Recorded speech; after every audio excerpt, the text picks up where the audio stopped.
Welcome to the Deep Dive. Today, we're tackling, well, a big one. Something many of you asked for. The history of Ukraine. It's quite a story. It really is. Stretching back millennia, right? From ancient times up to, well, everything happening now. Absolutely. And for this, we're mainly looking at the Wikipedia article, History of Ukraine. It's pretty expensive, Good source. but it's worth noting the article itself mentioned in April 2025 that its neutrality is, under discussion. Just something to keep in mind. Okay, so our goal here isn't to get lost in every single detail, every date. No, definitely not. We want to pull out the really key moments, the big turning points, The things that shaped modern Ukraine. Exactly. Understand the main influences, that long struggle for self-determination, but keep it engaging, not just a lecture. Right. Find the patterns, the core themes across this vast timeline, why certain things still resonate. Perfect. So let's wind the clock way back. Where do we even begin? We have to go way, way back. Prehistory. The area we now call Ukraine, especially the Pontic Steppe, that huge grassland, it was a major hub even then. Really? How so? Well, it was a significant center in the Chalcolithic, the Bronze Age. Saw big Indo-European migrations. And, maybe most critically, it's seen as a key place for the early domestication of horses. Wow, horses. That's fundamental. Absolutely fundamental. Think how that changes movement, warfare, everything. This land was right there at the start of it. Okay, so the landscape itself is just steeped in ancient human history. Who comes next after these early periods? Well, moving into antiquity, you get the Scythians. The Scythians. Heard of them? Nomadic warriors. Geological traces. Then, over centuries, you see Slavic tribes gradually expanding, settling across the region. And wasn't there Greek and Roman influence, too? Along the coast? Precisely. The northern Black Sea coast, it was dotted with Greek colonies and later Roman ones, too. Just trading posts. More than that, they were conduits, bringing Mediterranean culture, ideas, technology into the region. They left a really lasting cultural footprint. Okay, so ancient roots, classical connections. Then we jump forward quite a bit, I imagine, to this period you flagged as foreign domination. Sounds pretty bleak. It was a very long and often difficult era, yeah. Roughly 14th to 18th centuries. The key thing is just how fragmented Ukrainian lands became, different powers controlling different bits. Okay. A big chunk, the majority actually, became part of the Grand Duchy of Lithuania, Ruthenia, and Samajushia. Lithuania, right? Maybe not the first power people connect with Ukraine today. It's a really crucial point, because initially within that Grand Duchy, the local culture and language Ruthenian, as it was called, then it held quite a bit of sway. Used in administration, law. So it wasn't suppressed. Not at first. But then came the unions with Poland. First the Union of Kryło, then the really big one, the Union of Lublin. And Polish influence just grew and grew. Eventually, these Ukrainian lands ended up under the Polish crown within the Polish-Lithuanian Commonwealth. So a major shift from Lithuanian towards Polish control over a large area. What about the South? You said fragmented. Right. The South had a totally different trajectory. It was mostly under the influence of the Golden Horde first. Mongol. Successors to the Mongol Empire, yeah. And then later, the Crimean Khanate. Okay. The Khanate was a significant power itself, and it became a protectorate of the Ottoman Empire. Wow, the Ottomans too. Yeah, the Ottomans were the major force in the Black Sea, and they even directly administered some coastal areas. So you've got Polish-Lithuanian influence in the north and west, and Crimean Tatar and Ottoman influence in the south. That sounds like a recipe for, well, division. Hard to maintain a single identity. Incredibly difficult. Yeah. But it's within this very landscape, this fractured situation, that a really powerful new force emerges. Let me guess. The Cossacks. Exactly. Which brings us to the Cossack Hetmanate. The Hetmanate. Okay, we hear about the Cossacks a lot. What exactly was this state? It was essentially a self-governing Cossack state.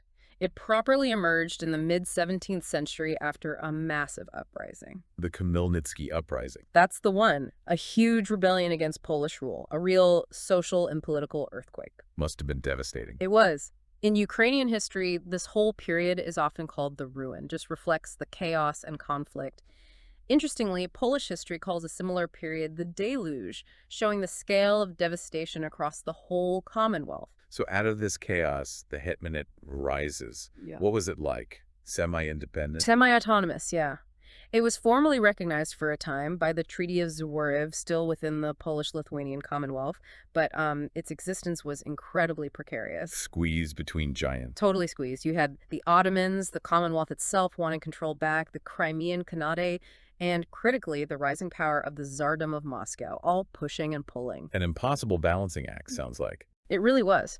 And trying to find some stability, the Cossack leader, Bohdan Khmelnytsky, made a pivotal decision, which was he entered into the Pereyaslav Agreement with Russia in 1654. Ah, okay, seeking protection. That was the idea, protection from the Tsar. And initially it was framed as, guaranteeing Cossack autonomy in exchange for allegiance and military support. Oh, But it ultimately opened the door. It created the pathway for more and more Russian interference in Ukrainian affairs. It's a pattern, isn't it? help. Seeking help from one big neighbor leads to issues with them later. A familiar story in geopolitics. Wow. So Pereyaslav is a huge moment. Absolutely massive. And then things got even messier with the Truce of Andrusovo in 1667. What happened there? Basically, Poland and Russia decided to carve up the hetmanate between them. Just split. Along the Dnieper River, right bank Ukraine went back to Polish control. Left bank Ukraine, including Kyiv, which was huge, that went to Russia. Oh. The left bank kept some autonomy, technically, under its hetman, but Moscow's influence was now dominant there. It was a massive blow to Cossack unity, a big step towards long-term foreign control. But you mentioned cultural flourishing during this time. Seems counterintuitive with all the fighting. It really does, but it speaks volumes about cultural resilience, I think. Despite all the political turmoil, the late 17th, early 18th centuries saw this incredible cultural and intellectual boom. Like what? The Kyiv Mohyla Academy was a major center of learning. Its graduates, Ukrainian scholars, clergy, they had a huge influence not just in Ukraine, but in Russia, too. Really? How so? Figures like Theofen Prokopovich, Stefan Yavorsky, they were key players in Peter the Great's reforms, shaping education, religion. This Ukrainian school left a big mark on Russian culture. That's fascinating. An influence flowing the other way. Often overlooked, I bet. Definitely. Also, religiously significant, in 1686, the metropolis of Kyiv, the main church authority, was annexed by the Moscow Patriarchate. Another step consolidating Moscow's power. Right. And then Mazepa. Hetman Ivan Mazepa. That sounds dramatic. Oh, it was. Another massive turning point. In 1708, Mazepa decided to switch sides. From Russia. Yes.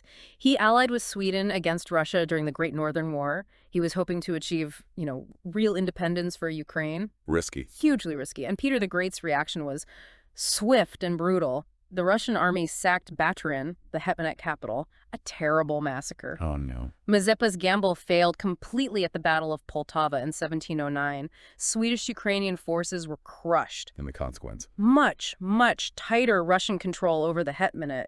Any realistic hope of autonomy was basically extinguished then. So the end of the independent Hetmanate dream, really. Pretty much. The autonomy just kept eroding through the 18th century, and finally Catherine the Great just abolished it completely in the late 1700s. And what was happening with the Polish part of the story?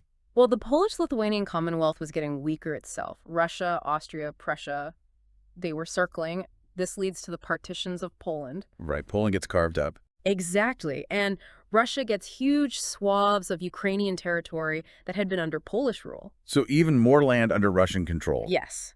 But Western Ukraine, Galicia, mainly that went to the Habsburg Empire, Austria. Ah, so a new division emerges. Mm-hmm. Russian Ukraine and Austrian Ukraine. Precisely. And they'd have quite different experiences going forward, different trajectories. Okay.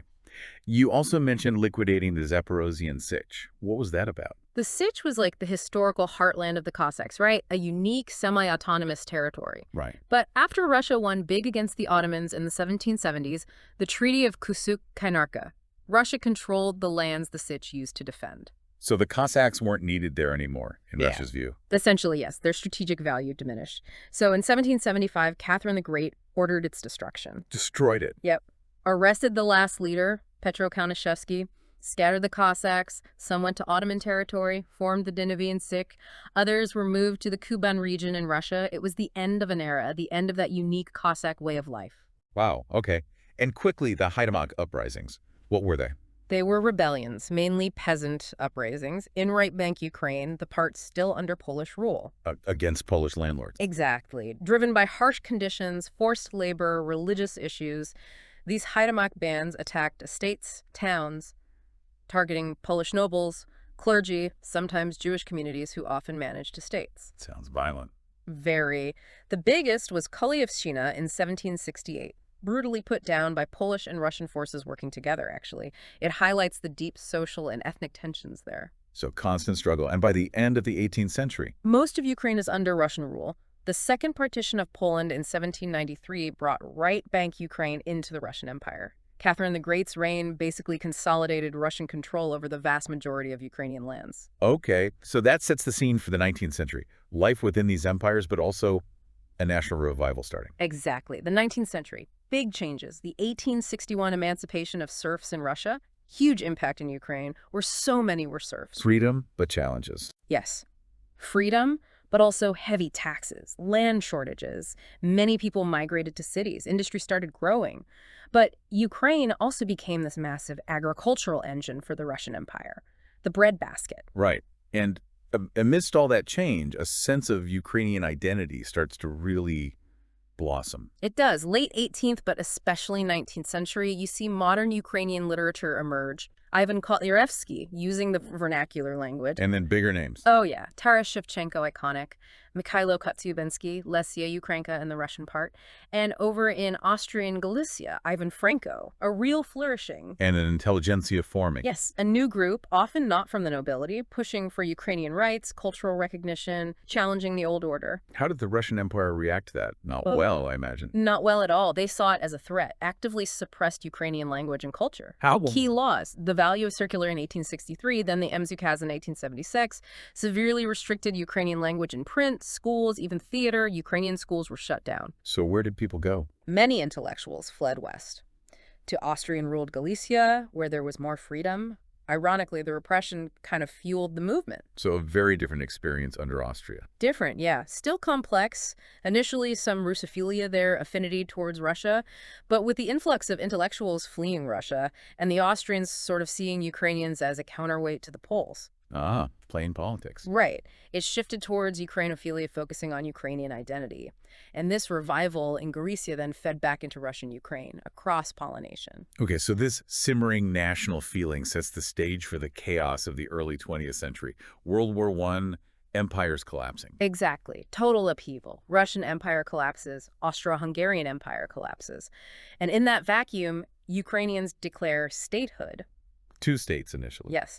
The Ukrainian People's Republic, the UPR, proclaimed in Kyiv in 1917, and in the West Ukrainian People's Republic, WUPR, in Lviv in 1918, both aiming for a unified, independent Ukraine. And they actually unified briefly. Symbolically, yes. A huge moment. The Aktaluki, Act of Unification, January 22, 1919, united the UPR and WUPR. Powerful symbol of that dream of unity. But practically. Practically, it was incredibly difficult. Both republics were already fighting wars, facing huge internal and external pressures. The unity was more on paper at that point. And there were other groups trying to establish power, too. You mentioned it sounded chaotic. Oh, incredibly chaotic, a real whirlwind. You had a Ukrainian Soviet Republic aligned with the Bolsheviks for a bit, then Skoropadsky's Hetmanate, backed by Germany. Right. Down south, the anarchist Makhanov's China was doing its own thing. Further east, the Kuban People's Republic, Cossack-based, plus various uprisings. It was a free-for-all, really. Different visions, different factions fighting. So this chance for independence, it slipped away. Tragically, yes. Yeah. The UPR government under Simon Petliura kept fighting. They even allied with Poland in 1920. The Treaty of Warsaw. Yes. They basically traded recognition of Polish control over Western Ukraine for help against the Bolshevik. Desperate move. It was. But by 1921, it was over. Ukrainian lands were divided again. Eastern Ukraine became the Ukrainian Soviet Socialist Republic, part of the new USSR. Western Ukraine got absorbed by Poland, Romania, and Czechoslovakia. So many attempts, but ultimately, failure due to infighting and external pressure. That sums it up pretty well. Internal divisions, civil war, and just overwhelming force from neighbors. Which leads us into the long chapter of Soviet Ukraine. No. You mentioned initial Ukrainianization, then Russification. Yeah, it's one of the contradictions of the early Soviet period. First, a policy of promoting Ukrainian language and culture, trying to integrate Ukrainians into the Soviet system that way. But under Stalin. A brutal reversal. Yeah. Harsh, systematic Russification, suppressing Ukrainian identity, forcing integration into a Russian-dominated Soviet culture. culture. And then Acela, the Holodomor. The Holodomor, the man-made famine, 1932 and 1933. Millions died, a direct result of Soviet collectivization policies, now widely seen as a genocide. Just a horrific, defining catastrophe, a deliberate targeting. And World War II brought more devastation, Yeah. caught between Nazis and Soviets. Ukraine was a horrifying battleground, brutal occupations by both sides. And amidst that, you had the Ukrainian Insurgent Army, the UPA, fighting both the Nazis and the Soviets for independence. Still fighting for that idea. Absolutely. But it was complex. Some Ukrainians also collaborated with occupiers. After the war, Soviet control was firmly reestablished. And then, much later, 1954, Crimea gets transferred administratively from the Russian SSR to the Ukrainian SSR. An interesting footnote that becomes huge later. What about the post-Stalin era? Khrushchev, Brezhnev. Well, Khrushchev had his thaw, some liberalization, but Brezhnev's time later was more about stability, conservatism, tightening things up again. Russification continued, maybe less overtly brutal than Stalin, but still pushing a centralized Soviet identity. So it wasn't until Gorbachev, late 80s, with glasnost and perestroika, that things really started to change. That was the catalyst. Finally, things could be discussed openly, the extent of Russification, the truth about the Holodomor. Suppress history coming out. Exactly, and that led to new movements. RIK was the big one, initially pushing for autonomy within the USSR, but as the Soviet system crumbled, demanding full independence. And then, 1991, independence. The moment finally arrives. After the failed coup in Moscow in August 91, Ukraine declares independence, August 24th. And the people backed it. Overwhelmingly. A referendum in December 1991 showed massive support. Leonid Kravchuk became the first president, the culmination of centuries of struggle. And the USSR itself dissolved soon after. Right, December 91, the Belovezh Accords. Ukraine, Russia, Belarus formally dissolved the Soviet Union. Independence was real. But then came the hard part, building a new state. Oh, absolutely. Huge challenges, setting up new laws, new politics, big debates, look west or stay close to Russia, massive economic problems transitioning from the Soviet system. Adopting symbols too, right? Flag, anthem. Yes, the blue and yellow flag, the tri-sub coat of arms, and a really symbolic moment in 1992, the last president of the UPR in exile handed over his powers to President Kravchuk in Kyiv. Wow, linking back to that earlier attempt at independence. Exactly, showing that continuity of the struggle. And the Budapest Memorandum. Giving up nuclear weapons. A huge decision in 1994. Ukraine had the world's third largest nuclear arsenal. Gave it up in exchange for security assurances from Russia, the US, the UK, guarantees of sovereignty and territorial integrity. Assurances that didn't hold up. Tragically, no. Violated by Russia in 2014. Which brings us closer to recent times. The Orange Revolution, Euromaidan. These feel like moments where Ukrainians really asserted their choice. Definitely. Huge popular mobilizations. The Orange Revolution in 2004 against election fraud. Then Euromaidan, the Revolution of Dignity, 2013-2014, after the government rejected an EU agreement. Both showing a desire for democracy, a European path. A very strong desire, yes. A rejection of moving back towards Russia's orbit, demanding accountability. And these events, sadly, led directly to the current conflict. Yes. After Euromaidan, Russia annexed Crimea in 2014, then supported separatists in Donbass, starting the war, and the full-scale invasion in February 2022, a devastating escalation. But also a powerful display of Ukraine's fight for survival for its sovereignty. And throughout this, Ukraine kept looking west. Consistently. Signed the big trade deal with the EU, got visa-free travel to Schengen, the association agreement came fully into force, and then formally applied for EU membership in 2022. Okay, one last area historiography. How Ukraine's story has been told. That sounds like a battleground itself. It really has been. For a long time, especially in the West, the story came via Russia. How did that shape it? Often presented Ukrainian history as just part of Russian history. Terms like Kiev on Russia, implying a shared Russian-led origin, calling Ukraine Little Russia. Minimizing its distinctiveness. Exactly. But starting in the late 19th century, you get Ukrainian historians like the hugely important Mikhailo Hrushevsky challenging that, arguing for and documenting a separate, continuous Ukrainian historical path, a distinct identity. Were there different views even within Ukraine? Oh, yes. Russophile views, Soviet views, people emphasizing shared East Slavic roots, and the Ukrainophile view stressing uniqueness.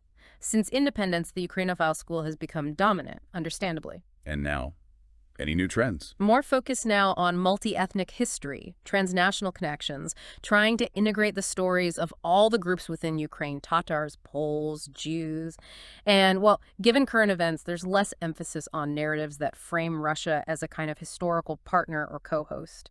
History is definitely being used, mobilized, for nation building. And you mentioned Canada's role Yeah. in history writing. Yeah, it's interesting. Canadian historians, particularly in the diaspora, were able to develop scholarship on Ukraine free from Soviet constraints, and that helped Ukrainian historians immensely after 1991 when they could finally work freely. What a journey, thousands of years. So, reflecting back, what are the big recurring themes? Number one has to be the constant struggle for self-determination against powerful neighbors. You see it again and again. Also, the impact of so many different cultures. Periods of amazing flourishing, but also just devastating foreign domination.